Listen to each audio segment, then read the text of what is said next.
And so the fact of the matter is we have to get down to brass tacks. Who would do these jobs if the immigrants were to repatriate themselves? If they said, you know what, I can't stay in America anymore because they're cracking down on illegal immigration. I don't want to be arrested.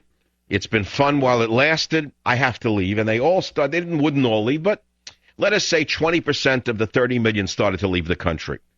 What would happen? Who would take the jobs? Who would do the gardening? Who would do the cooking? Who would do the cleaning?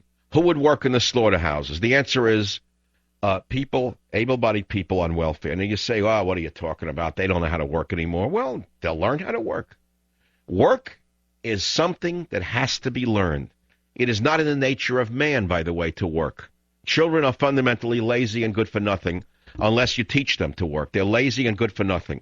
They'd rather sit around and they'd rather watch television and eat a free meal and then have you give them an allowance so they can go out and buy some drugs and go to a nightclub until they're 36 years old when Obama finally takes them off health care and they're no longer a child. At 26 years of age, maybe they'll expand it to 36. They can stay home with a hairnet and you know, you both can do your hair together and your nails. The fact of the matter is a child needs to be taught to work. A child is a formless lump of clay. Children are basically lazy and no good. You have to turn them into a worker. And that has to be done from childhood. So what do you do immediately? Let's forget the pie in the sky, Plato's Republic, reorganizing society. Let's talk about immediately. Let's say 20% of the labor force, which is illegal, goes back home. And suddenly you have jobs begging in hotel chains to make the beds. I know who makes the beds. Hardworking Guatemalan and Mexican women. I look at them. I speak with these people. I'm not immune. I can guarantee you I leave bigger tips than the liberals do. I can guarantee you, incidentally. I can guarantee you that the libs, the big mouths, don't give them 10 cents. I can guarantee you I do. So on a personal level, I know what I'm talking about. I have sympathy for hardworking people. But who would take the job is the issue, not whether I tip and you don't. The issue is who would take the job. Are you telling me that the Britney Spears look-alike girls from the suburbs are going to go and make the beds? Are you telling me that the girls from the suburbs are going to go and do menial jobs like becoming a busboy or a bus girl? I'm saying yes, they will have to. As the economy gets worse and worse, as the government finally acknowledges they're just printing money and there is no money, yes, they're going to work again. They're going to learn how to work. Maybe they'll drop a few trays in the beginning, but eventually the girls will learn to work again. The boys will learn how to work again. And then we will open thousands of trade schools across America. You put me in charge of this, I can guarantee you I could straighten this country out in less than 4 years. I would take hundreds of millions of dollars that is being wasted on Nancy Pelosi's road projects, and I would open up trade schools across America.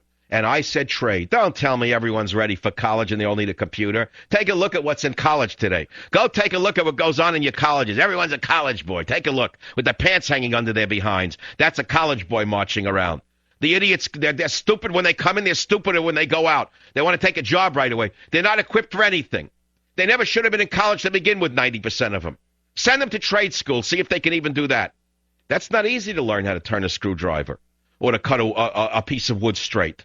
Go see how hard that is to learn how to be a plumber or an electrician or a carpenter or an auto mechanic.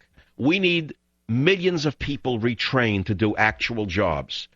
And it could be done right here in this country. How is it that the Mexican people can train their men to be good tradesmen? Where did they learn to do this? How did so many Mexicans, for example, learn to do these things?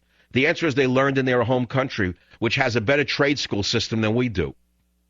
And that is because we have been under the delusion for many years that everyone is a college boy, a white-collar web designer, or God knows what he's going to be, a CEO or a web designer. Come on, create a website.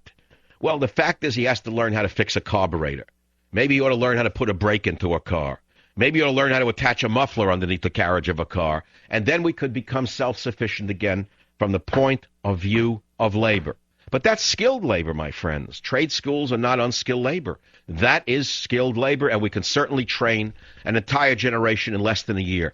We trained men before World War II how to fly airplanes in a year. We trained 17-year-old boys how to fly Mustangs in less than a year. We train them how to drive tanks in less than a year. Don't tell me we can't train a generation how to turn a screwdriver in less than a year. No, it's a matter of whether we have the vision to do it, and we have the leadership to do it, and whether we have the will to do it. The answer is I have it. Do you? I'll be right back.